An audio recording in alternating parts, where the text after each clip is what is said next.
strategies, right? It's all about rule, how to implement the cybersecurity from the software to hardware to people. Okay.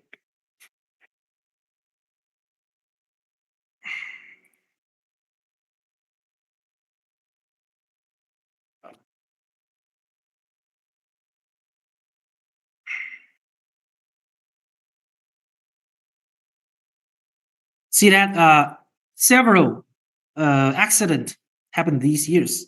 Computer system has a defect. There's been accident. Some data has been deleted by mistake. Oh, this happened all the time. Since I mentioned this, another story, also from my career of the engineer work. Maybe 8 years ago, I still work at that data center, and my colleague helped me to do a cutover job. But before that cutover, we need to do some test. But this test should be finished, should be accomplished at the test environment. But the mistake is that when we deploy that environment, we need to create a solution consists of several devices, routers, switch, and firewall, and connect these devices into the customer's network. But it needs to be isolated. The test environment and the real traffic environment should be isolated. But there is one cable by mistake connected between that environment and the real traffic environment. And my colleague do that by mistake. And he just tried to import an BGP into, an OSPF into a BGP. He tried to import an OSPF route information into BGP. I told you, the routing protocol in one device is isolated by default. But actually, sometimes, if it is necessary, we can import one box route information, inject into another box. But this configuration is very, very dangerous. If we need to do that, it need to take the procedure, proof by the customer, proof by the leader. Then you can do that. Once you get the permission, then you can do that. But my colleague just import the whole OSPF into the BGP, which means the traffic is mitigated from the real traffic network into the test environment, which caused one result. The ATM, do you know the ATM? Used to take money. And at that time, I work in Shanghai, and that bank name is not China Bank. I don't know how to speak in English. Is ICBC. I still remember. It's ICBC, that bank. And after he do this configuration, import OSPF into the test environment, the BGP, Shanghai ATM machine, those machine down for 20 minutes, which means the customer wants to take money or restore the money into the bank, failure for 20 minutes. That is a very, very big problem. Very, very big problem. And also, my colleague at the time get fired after that.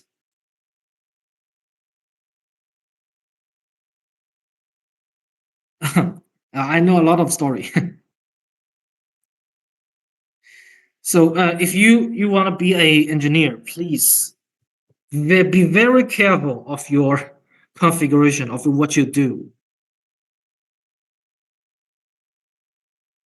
All right, please remember, that's my experience.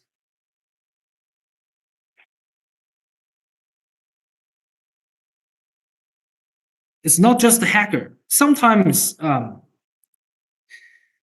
big accident is caused by human, not on purpose, by mistake. All right.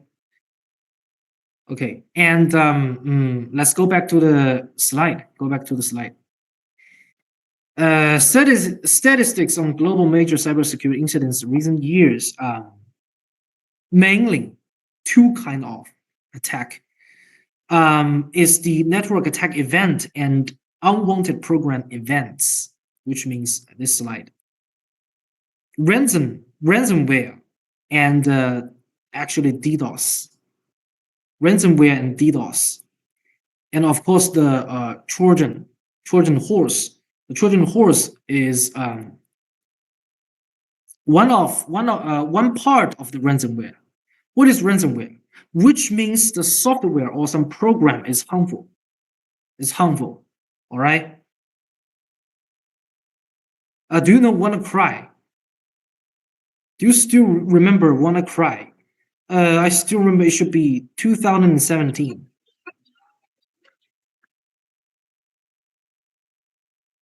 Yes, WannaCry. At that time, another story. At that time, I was sleeping. I still remember it. It's a weekend, Saturday night. I was sleeping. Am I dreaming? So madness. Yes, and the WannaCry just happened. WannaCry just happened, and my customer gave me a phone call. Give me a phone call. You may ask me one question: why you just shut down your phone?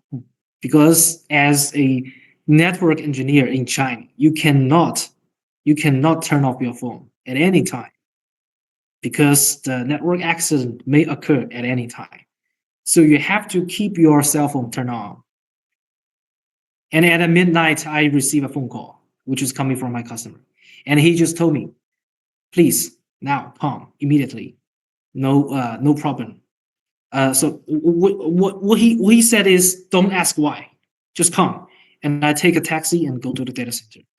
And after I arrive at the data center, I find every vendor of that data center, including Cisco, including Huawei, including HC3C, and some other vendors. So many people there. And the customer said, there is a very serious problem. Please help us to configure the firewall.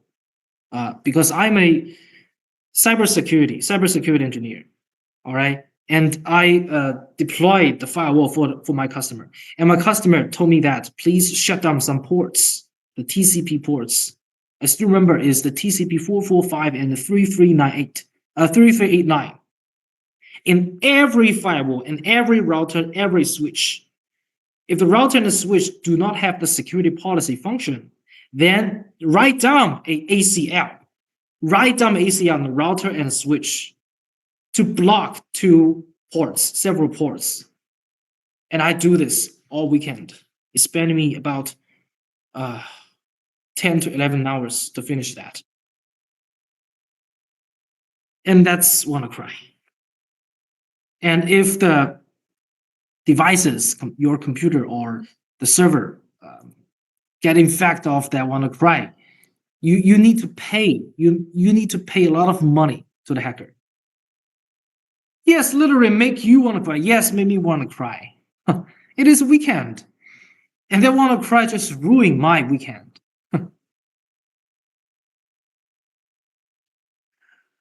Okay, ransomware.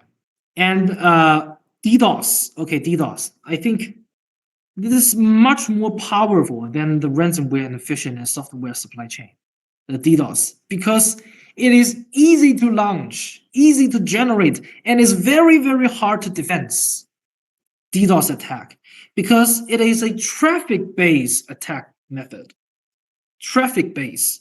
See that? Peak traffic reaching 3.25 Tbps. Very huge traffic. But that traffic is launched by the botnet. What is botnet? Botnet is hundreds or thousands of PC or server, which is infected by the Trojan horse, which is controlled by the hacker. The hacker control all these server and PC and launch the attack. And maybe those traffic is easy, just the TCP connection. Because the TCP connection needs to establish a three-way handshake, right? Three-way handshake. The first packet is SYN, and the remote side, after receive the SYN packet, will reply a SYN and ACK. And the last packet is an ACK packet, right? Okay, I think I need to explain because the DDoS, oh, this is horrible. That thing is horrible.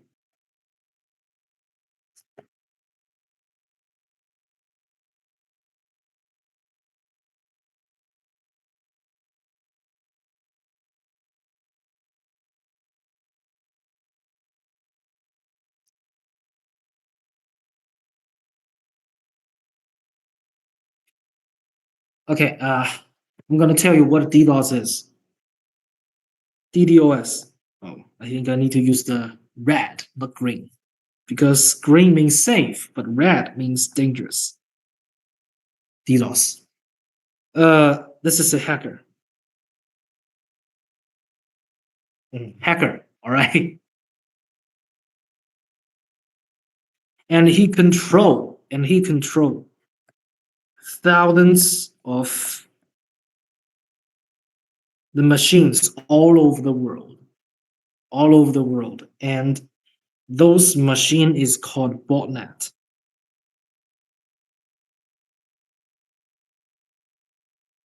Okay, and there is a target. Sorry, that's too big, too big.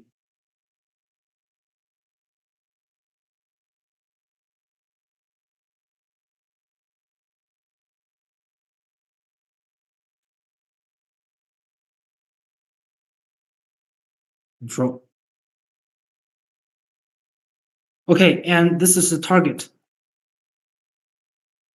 Maybe a server. Maybe from Google company, all right? A server. And maybe the IP address of that server is, actually, this is a DNS IP address, all right? And if the hacker wants to attack this Google company server for money, someone will buy, the competitor of the Google will try to buy some attack from the hacker. Pay the hackers money to do that. And the hacker will control those botnet machines to send tons of traffic. Tons of traffic. All right. And maybe those traffic is not some virus, computer virus or ransomware, not like that. It's just the very, very simple traffic.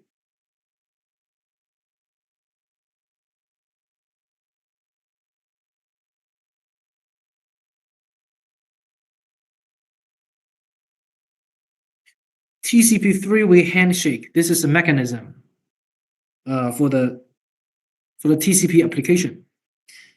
First, if this is a PC, okay, this is a server. And maybe this server is a web server, right? Web server. And the application is called HTTP. And do you know the port number of HTTP? It is based on TCP, right? Do you know the port? Yeah, yes, 80. Good. TCP 80. Okay, if the PC try to open the web page of that server provided by the server, okay, it will send a TCP connection packet first, and that is SYN.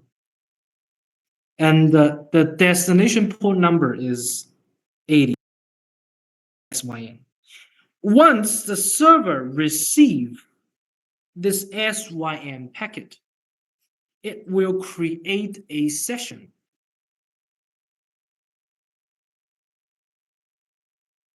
or establish a half connection.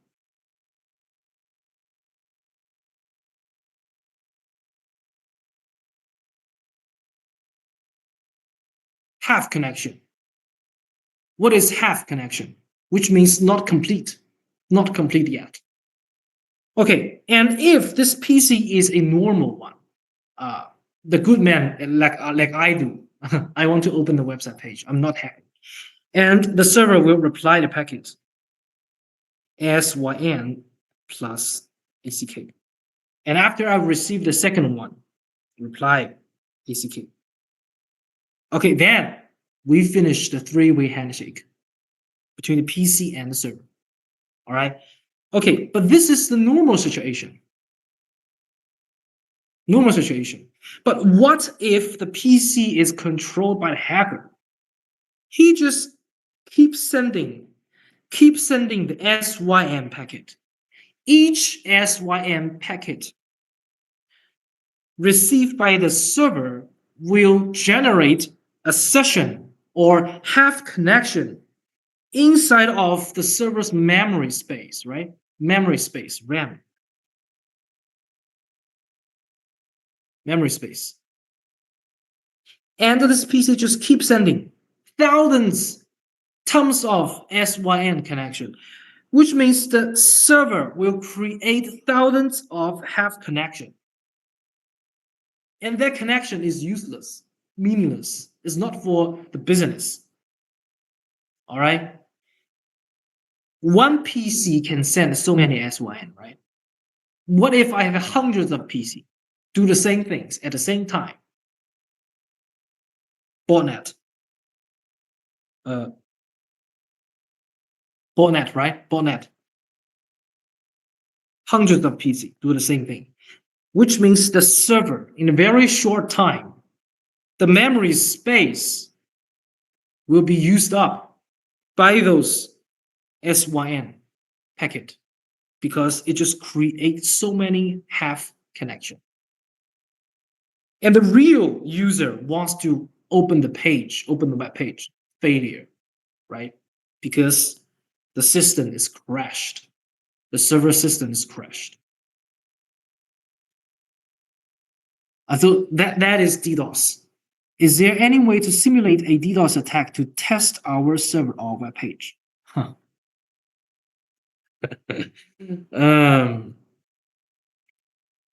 I cannot tell you because it's so dangerous. Do have some tools to do that, but actually there is one kind of device I remember when I tried to test several years ago. I tried to test the firewall. I borrowed a device. It's not Oracle. This is not VirtualBox. It's a device, and that device is used to generate the traffic. And send it to a destination. And at that time, I used that device to send so many traffic to my firewall to test whether the firewall can defend all those traffic. But that device, the tested device, is really, really expensive. Really, really expensive. Yes, I do have this kind of thing. Yeah. And you can also do that by the virtualization environment.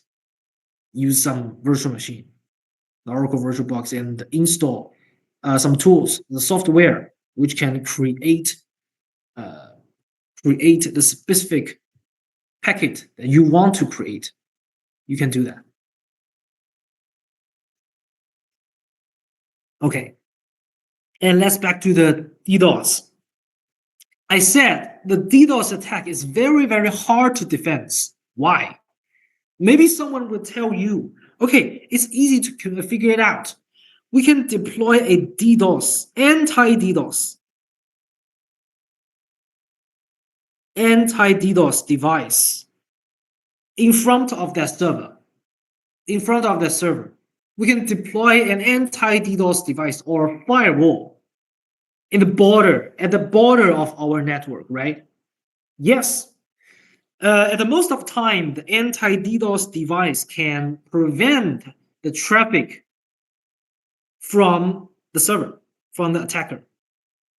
But what about the bandwidth? Because every company, if they want to view the internet, they need to rent the network service from the carrier network, right? Which means the bandwidth is limited. For example, for a very large company, the bandwidth is 10 gigabit, right? 10 gigabit. But when the hacker launched the DDoS attack, the traffic is much more higher than 10 gigabit per second. Even if the traffic is defended, blocked by the anti-DDoS device, but what about your bandwidth is full of, what about the entrance of your network, full of the attack traffic, right? So the user still cannot go inside. And that's why a DDoS attack is so dangerous. Easy, but powerful. Very, very hard to defend. So maybe you will ask me the solution. So since the DDoS is so horrible, how to defend? Is there any solution? Yes, we have. Actually, we need to deploy the anti-DDoS device in the carrier network. The carrier network need to the carrier, or to say the operators company need to take that responsibility. Deploy the device and firewall for their customers. When the DDoS attack happened, launched by the hacker, the carrier network need to do the immigration. It should be diversion, or just transfer the attack traffic to the device and filter those attack traffic and remain the normal traffic to the customer. Yes, we can do that, but it costs a lot of money to do that. Anti-DDoS firewall, SOM cookies, rate limiting. Yes. That's the technology, some kind of technology. Okay, so much for the DDoS attack.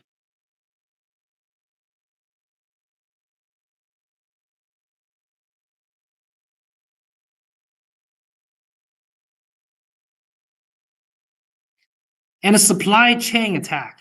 Do you still remember one thing is called Log4j? It is a bug. It is a bug in the Linux system. I still remember some specific version have the bug, Log4j, which can allow hackers to inject some harmful code on the log file, to change the log file, then control the whole system. Can allow the hacker to get the administrator permission, the root permission for one server or system. It is very, very harmful and dangerous. Log4j. So the supply chain attack means the hacker find out some bugs of the system, the mainstream system for Microsoft, CentOS, Red Hat, right? And SUSE.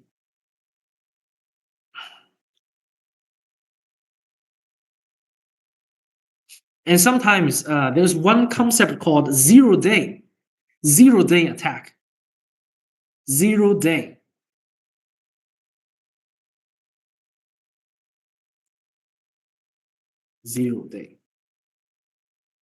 Which means that bug haven't been found yet, but the hackers know that. It's so dangerous. He handled that bug. He know how to attack your system, but at some time he will do this, but you don't know when he will do that, and you even don't know what bug is. You don't know that. You have no idea. 0 day. And those 0 day bugs can be sold on the black market, in the black market.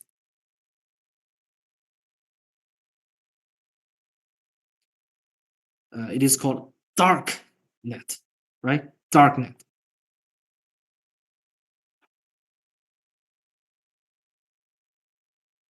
Okay. So it's about the rules. The countries know that, all the nations know that, the importance of the cybersecurity. So they raised some standard. The most typical one is the ISO 27000. This is a framework. It's a framework. And there's a system is called ISMS, Information Security Managed System. The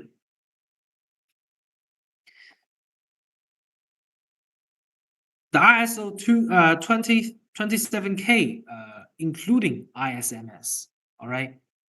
The ISMS guide us, provide us, tell us how to build our cybersecurity. We need to take some measure and deploy the devices to prevent the attack from the hacker or the attack from inside network. Sometimes our employee is not completely safe. For one company's employee, we cannot trust them. We cannot trust them all. I believe most of our employee is good men, right? But sometimes bad man is inside our company, right? Maybe they will try to use their permission to scan the network. Scanning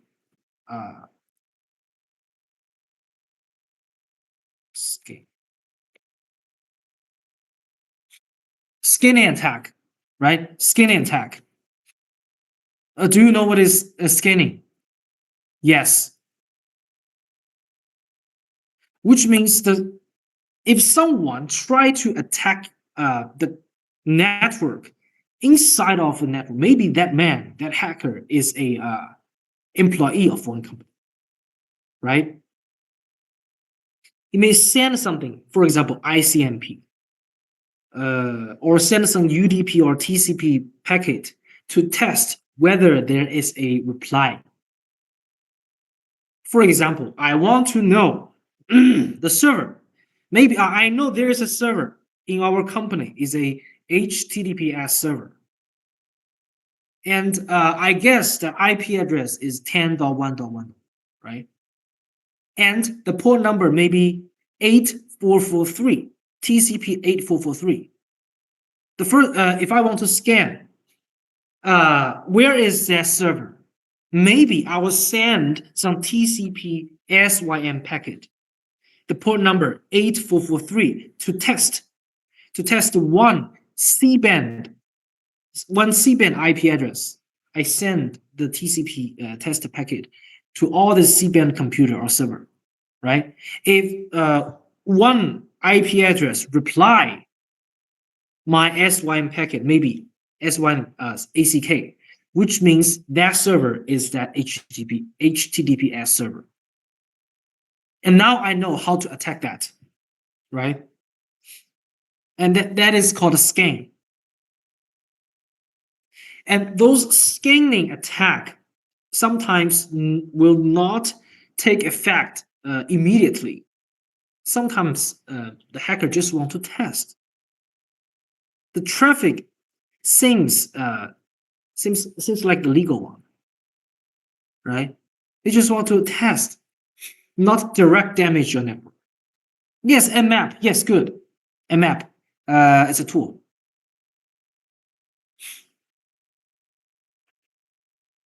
Oh, that's far away from the training slide. ISMS standard to it is a very big framework, including so many subsystem. 27K1, 27K6, and 2, and 3, and 7. And all these subsystems have the different function, code practice and implementation guidance, right? Each documentation have the different function.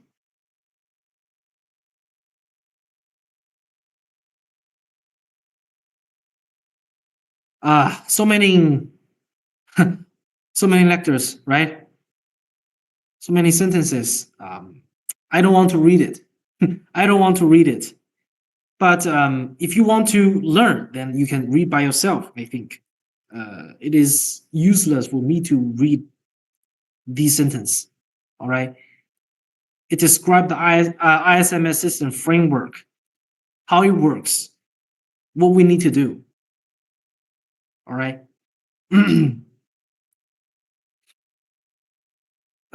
Conclusion: risk management.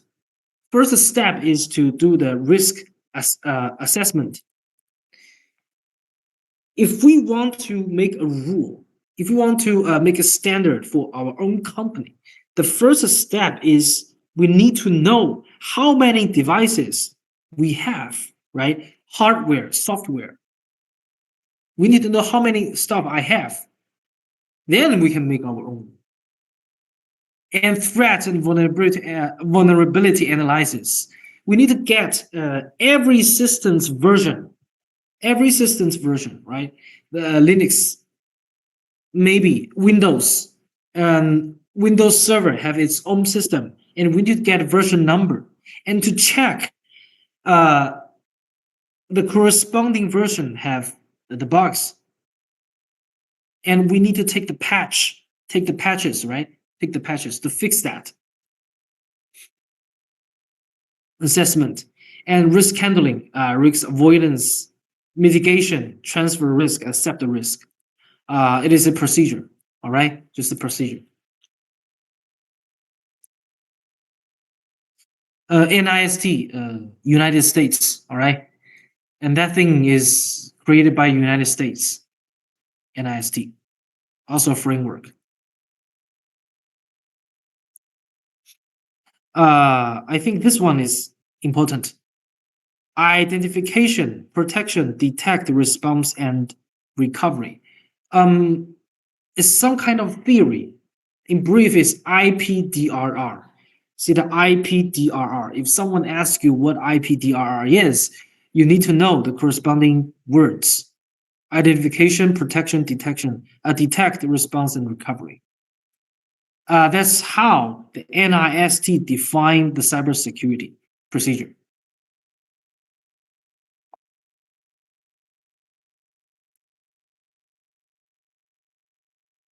The rest of the time, I think I need to tell you something new. Tell you something new. Maybe you have heard something about quantum realm encryption, right? Quantum realm encryption. Have you ever heard that? No? Okay. That's a new thing. That's a new thing. I think that part is we have still have 15 minutes. Okay. Now I think I can introduce something new to you.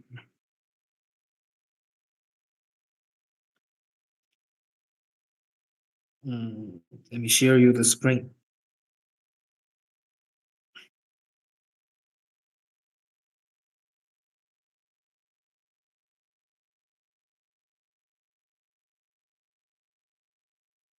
Okay, encryption.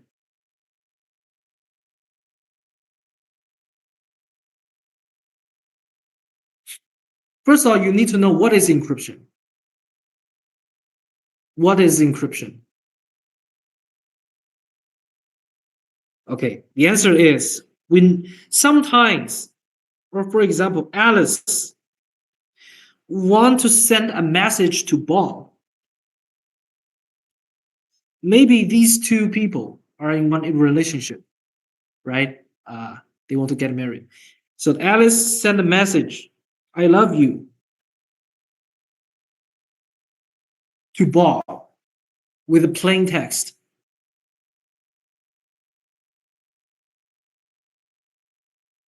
It is called plain text, which means if there is another one called Eve,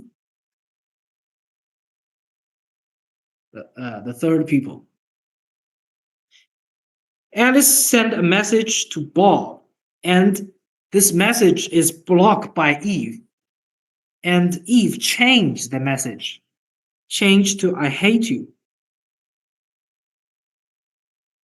And I sent to the Bob. And Bob received a message, think, oh, the Alice hate me. Man in the middle, yes, man in the middle. Eve, man in the middle.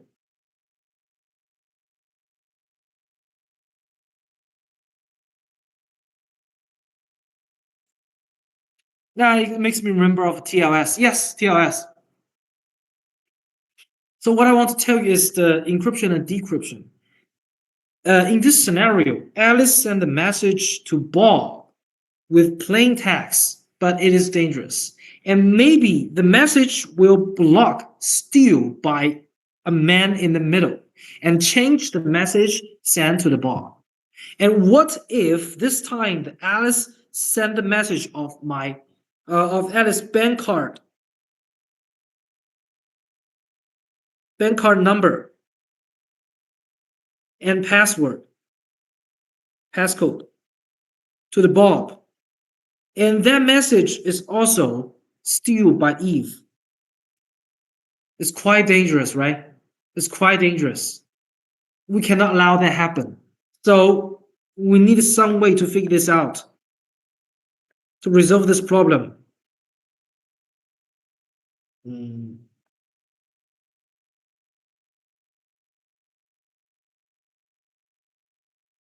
The integrity of the message must be verified. Yes.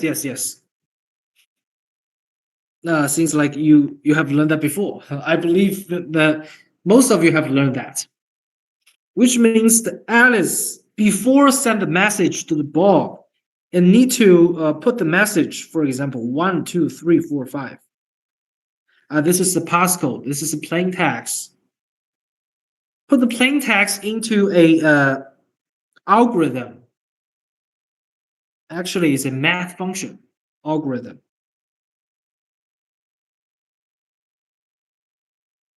And after that, the plain text transferred to a ciphertext. Ciphertext, right? Maybe like that.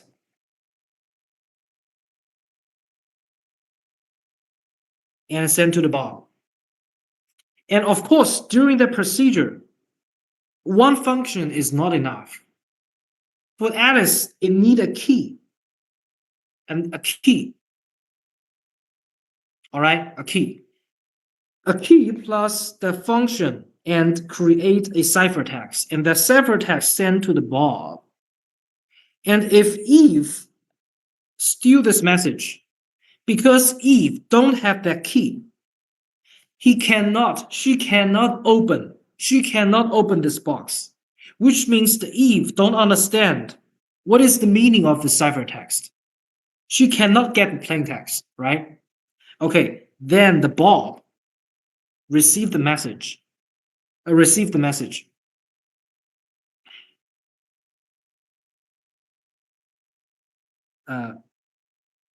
Okay, the Bob will use the same key, and plus the function algorithm to get the plain text. 1, 2, 3, 4, 5. Right? And It is called decryption.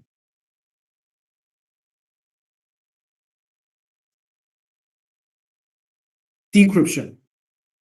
Alice turned a plain text into ciphertext. This is called encryption. And the Bob received the ciphertext and used the key and the function, the algorithm, to recover the message to a plain text. That is called decryption, right? During the procedure, in this scenario, how to transfer the key is the problem, right? If the Alice send the key value to the Bob, and this key steal by the Eve, which means the Eve can also do the decryption.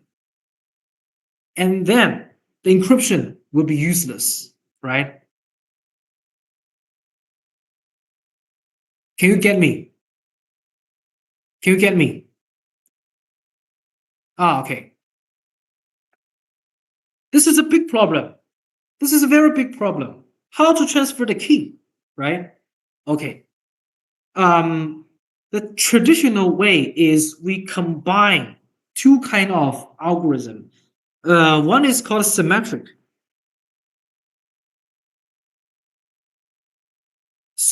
algorithm, and one is called asymmetric algorithm, and plus the CA and the certification. C and the certification. Then we can make sure this procedure is safe. But the CA can also be a fake one, right? The C can also be a fake one. And nowadays we have the quantum real encryption. Okay. Do you know photons? Photons. If we zoom in the materials, for example, a light, a stone.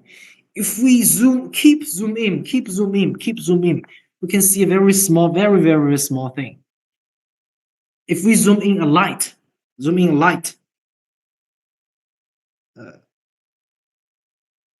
or wave, light,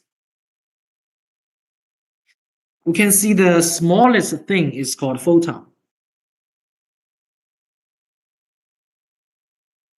Photon. In the quantum realm,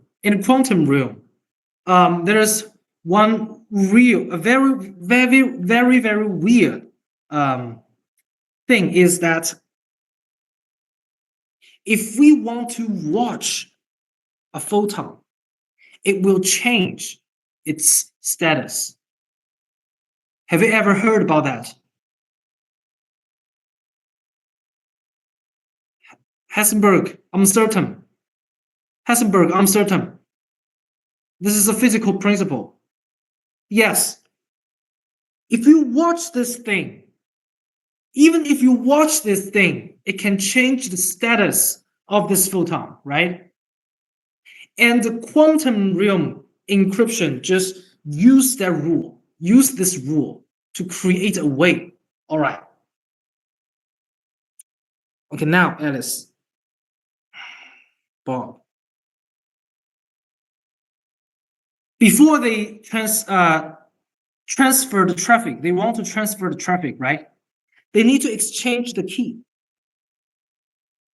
But how to yes, uncertainty, yes. Heisenberg uncertainty. This is a physical rule.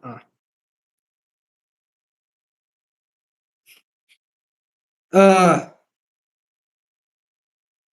Alice will send some photons. We can think of those photons like some basketball. But the spinning direction, every photon is not the same. It's not the same.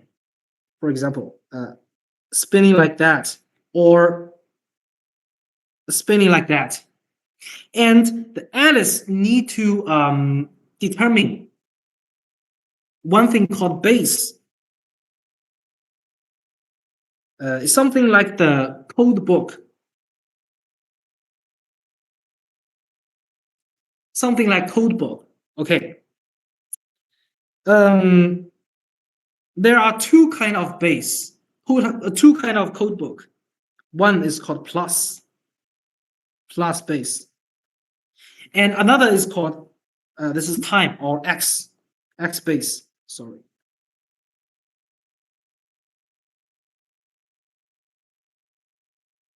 And the plus base is like that. If we use this codebook to watch the photon, two result go up. It is called vertical and horizontal. Vertical.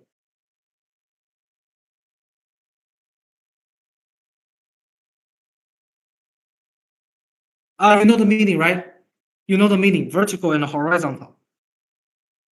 And this means 0, and this one means 1. All right, this is very interesting. And X base, another code book is like that. Go this way and go this way. And the arrow means the direction of the photon spinning. This means 0, and that means 1. Okay. Alice sent the photons to Bob, and the Alice knows which base to use to send the photons, which means Alice know the real key is, the real key value. Of course, the Alice know, right? But Alice will not tell Bob which base she use. The Alice won't tell the Bob.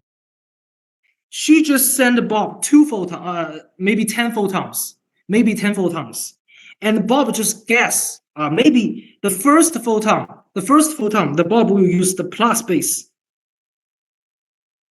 The plus base to get the status of that photon. Sorry. Or use the X base to get a status of the photon. The result is just 2, 0 or 1, right? But use the different base can get a different result.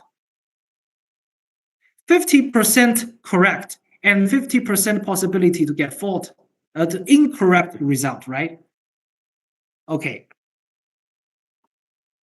Bob will use the random base to get the status of those photons, 10 photons.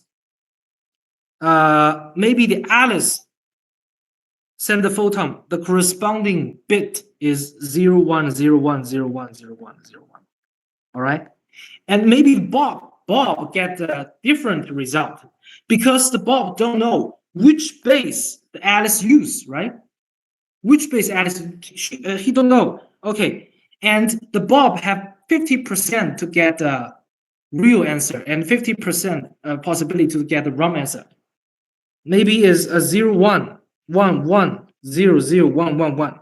Maybe this is the answer. This is the answer of the Bob. This is the result.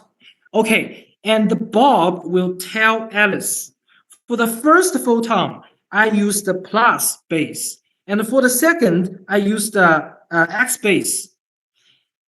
After the Alice received the message, right? Okay, she will tell Bob. Okay, the first base, you use the correct one. Yes, of course, it is plus. But the second also correct. I use the X base. But the third one, fourth one, and fifth one, wrong. Okay, and the sixth one, correct. 1, 2, 3, 1, 2, 3, 4, 6, 5, 6. Okay. Correct. Right? And the Bob finally get the result. Get the result of Alice. Which part of Bob's result is the correct? Okay, the correct part maybe is 0, 1. This is not correct. And 1, 0, 1, 0, 1. Like that. The half part is incorrect, but another half is correct, right? Because the Bob need to guess which base to use, right? Okay, what about Eve? The man in the middle between Alice and Bob. She wants to steal the photons sent from the Alice. But Eve also don't know. Eve also don't know the photon, which base the Alice use, right? So the Eve will get the wrong answer, sometimes get the wrong answer. And the Eve need to pretend she is Alice and send the photons to Bob. And which means the Eve also need to guess which one is correct, which one is wrong. But she have no idea. She can only send the photons to Bob, right? Okay. After Alice and Bob change the information of which base they use, definitely they have half result is the correct one, right? Is the correct one. But what if the correct ratio is not 50%? If it is not 50%, which means there is a man in the middle. Why? It is because if Eve received the photon from Alice, the Eve watched that. It uses a tool to watch the status of the photon which is sent from Alice. And after watch the photon status change. It's useless and maybe get the wrong answer. And that causes the final result, the correct ratio is less than 50%.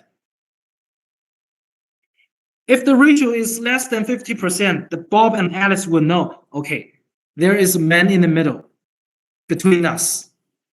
Then we will stop changing, the message exchanging.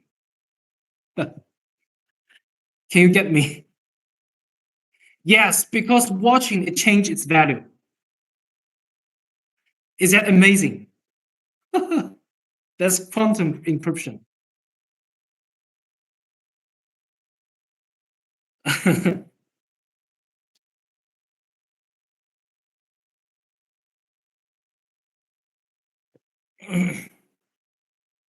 Okay.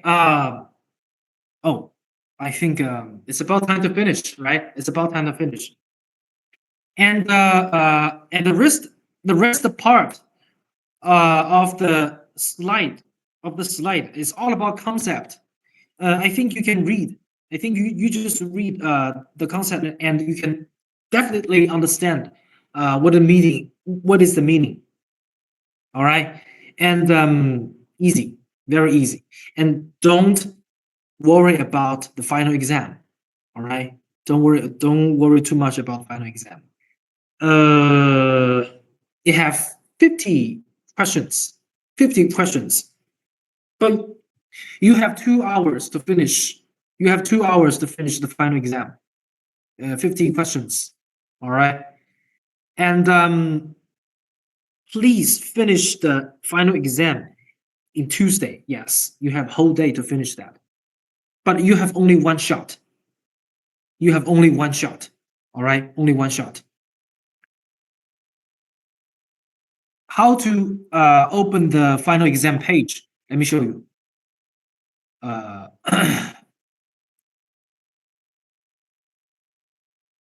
I'll send you the link.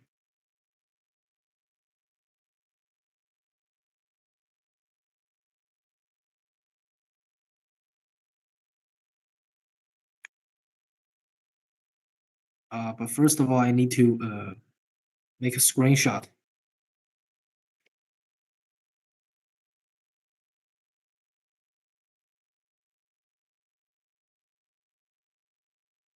Okay. Once you go into open the link. Once you open the link. Sorry, it is Chinese version. I need to switch to English.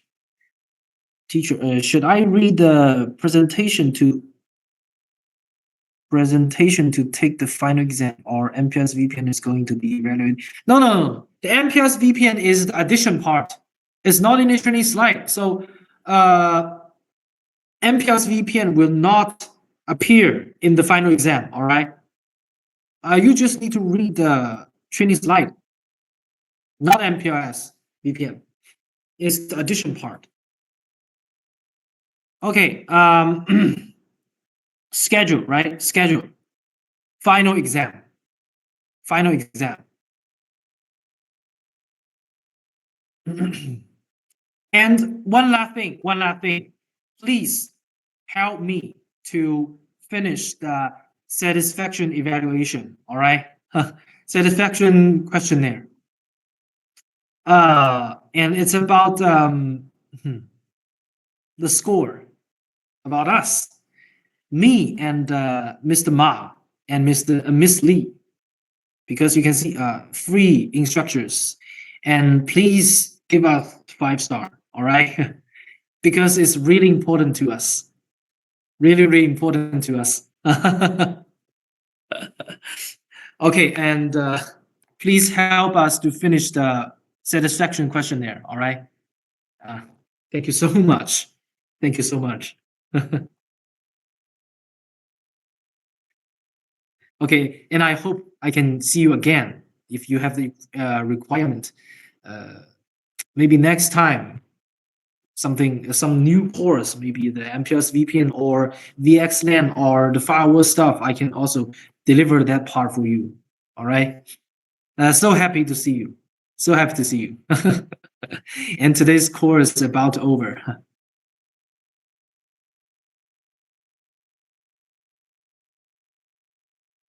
Okay. Yeah. Okay. Thank you. It's nice to meet you. Also, it's nice to meet you.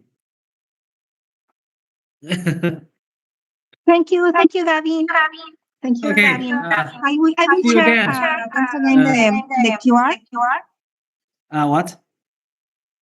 I will share again WeChat. the QR to register the attendance for the Oh, students. okay. Sorry. We need to. You need to sign out. The QR code. Okay. Please share your Yes, screen. please. Yeah. Okay. Thank you so much. Thank you also. It's my pleasure.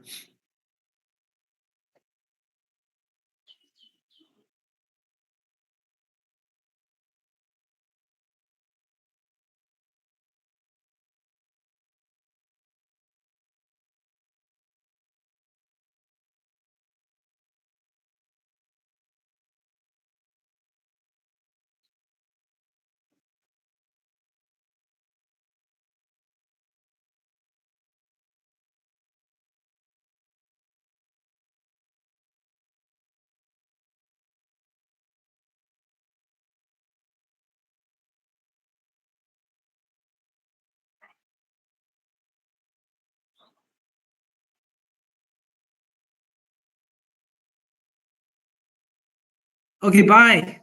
Hope to see you again. Thank you.